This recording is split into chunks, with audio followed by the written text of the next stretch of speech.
They are life-saving procedures that emergency room professionals may not often get the opportunity to practice. That's why hundreds from across the country and beyond are in Toronto to learn from the best of the best. And luckily today, they are quite literally giving us an inside look.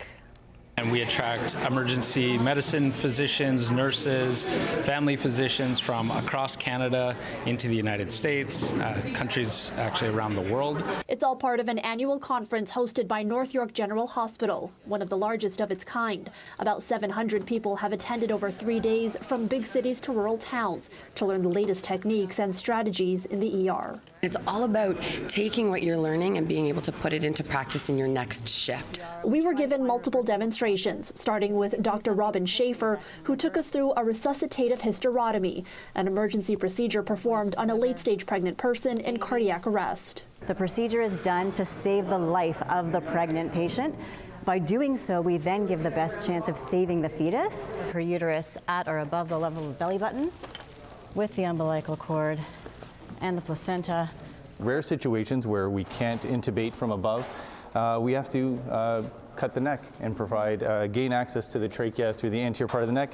And what we have here are pig tracheas serving as our models. So we landmark and find where the cricothyroid membrane is. And then we pass our ET tube right here.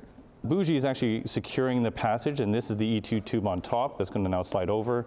And this is now able to provide oxygen to our patient. And I don't think a lot of patients know that we actually, as emergency physicians, are trained to use ultrasound in the emerge for a number of different conditions. So I think you can obviously see that there's a beating heart here.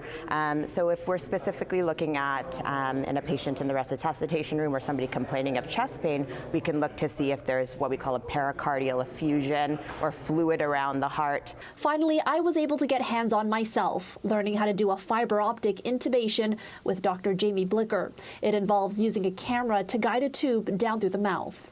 Other times it can be too high and too close to the So you can cord, adjust a little bit afterwards. Exactly. Okay, you're going to be okay. You're going to be okay. Doctor, thank you so much. I appreciate it. My thank pleasure. you. Nice to meet you.